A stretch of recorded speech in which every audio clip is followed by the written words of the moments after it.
Blood Death Knights in PvP. Don't you hate them? I'm talking about the kind of Death Knights that just won't die. They're so annoying. Can you guess the name of their most important spell? Yeah, that's right. It's Blood Boil. Even the spell names suit the spec perfectly. Playing a Blood Death Knight is like pulling your hand away from a high five at the last second to make the other person look stupid. That's the best way I can describe what playing a Blood Death Knight feels like. So today, I'll show you how to play like a proper asshole. I mean Blood Death Knight. So let's go over the basic spells quickly. Starting with Marrow Rend. This ability costs 2 runes and it's the fastest way to generate runic power. Next to that, it gives you a buff that decreases your damage taken and increases your haste by 10%. Next up is Heart Strike. This is the only slow you have, and that's all I use it for. And then there's Blood Boil. Most of your damage will come from this ability. It's an explosion that deals damage around you and leaves a damage over time on the target you hit. Death and Decay doesn't do so much damage. I mostly use it to find enemies in stealth. Death's Caress is a spell that you won't use that often. It's a weak damaging spell that leaves the same dot on the target as Blood Boil. But it has a 30 yards range, so it can be useful if you want to prevent a rogue from going stealth from a distance. Or if someone is loading a flag and you're not close enough, you can use Death's Caress. This next ability is your most important self-heal. It's Death Strike, and it requires runic power to use. The last important damaging ability is Death Chain, which is a PvP talent, so I'll tell you about it in just a minute. Also, make sure to engrave your weapon with Rune of the Fallen Crusader, because obviously we're going for top damage. The last thing to go through are the talents, and then you will be ready to play like an asshole. So the first talent. I personally prefer Bloodworms because it's a good passive to have, and the other talent that's decent in this row is Blood Drinker, but it can be interrupted. That's why I prefer the Bloodworms. For the next talent, you'll definitely want Heart of Ice. It'll keep you alive longer.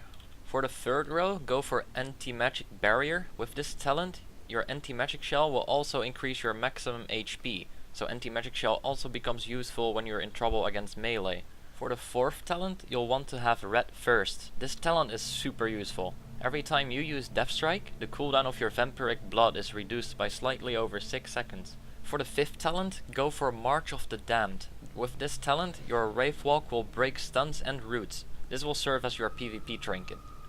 Next up is Will of the Necropolis. This talent is very useful in PvP, and you'll be even harder to kill. For the final talent, you should pick whatever you prefer. I prefer Purgatory. If you're going to play Blood Death Knight like I do, then I highly suggest that you go for Relentless. Since you're a tank, you'll just jump into packs of enemies and get CC'd constantly.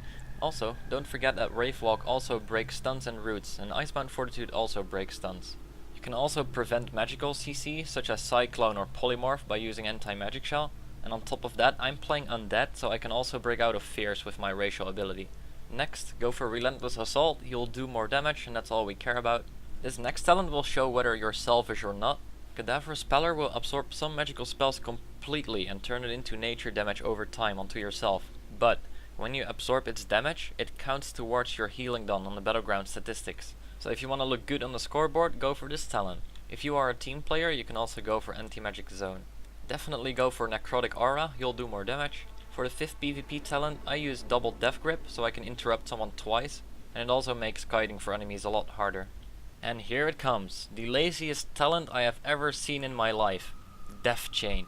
Use this spell when there's multiple enemies close to each other to chain them. You can chain up to 3 people, and those 3 people will get a debuff. When anyone in your group does damage to a person that's in your chain, 25% of that damage will hit the 2 others in the chain. So basically, you're stealing damage from your team members. How great is that? And now, I'll show you how to use this information in PvP.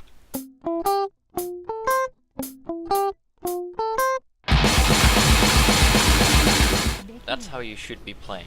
The most important rule to doing top damage is to always take the Berserker buff wherever you can.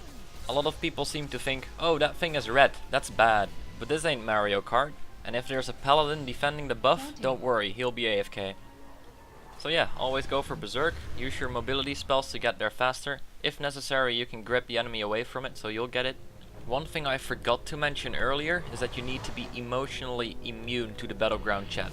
As soon as you enter a battleground as a tank, people will expect you to defend bases or carry the flag, but that's not what we're here for. So yeah, ignore dumb people in battlegrounds, because they will most likely tell you to stop fighting in mid. Why is it such a bad thing? Countered. As a Blood DK, you can stay alive against so many enemies at the same time. If I keep 6 enemies busy on my own, Wouldn't that mean my team is playing 9 versus 4? You tell me who has the upper hand in that situation. Imagine putting a training dummy with infinite health in the corner of the map, and 6 of your enemies stay there to attack the dummy, while your team only loses 1 member because of that. Your team will have the upper hand, and if anyone doesn't understand that, you can send them this video. Unholy DKs get to summon an army of the dead. As a blood DK, you are an army. This part of the video is a good example of how to heal yourself back up to a lot of HP. I had over 100 runic power and I used Vampiric Blood followed by Death Strike. This pretty much healed me back to full HP and reduced the cooldown of the next Vampiric Blood by quite a few seconds. As you can see right now, I have a shield active. That shield is from a trait in our weapon. When Vampiric Blood is active, all your dots will sum up and form a shield equal to 5 times its total damage done within those 10 seconds. So the more plagues you have running, the bigger your shield.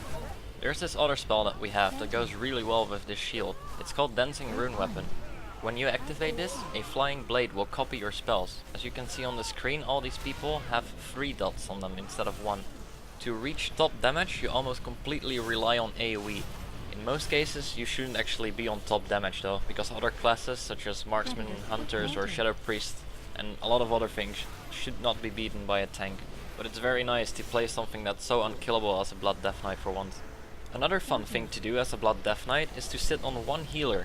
You might not die, but if you annoy him long enough, he might just leave the battleground. But yeah, in general, to do decent damage, just spam Blood Boil as much as you can, use Death Chain whenever you can. In the meantime, use Marrow Rend to buff yourself and Death Strike to heal yourself and do damage.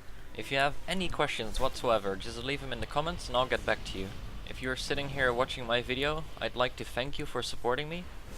Feel free to subscribe, I'll make more videos in the future, and I hope you all have a great day.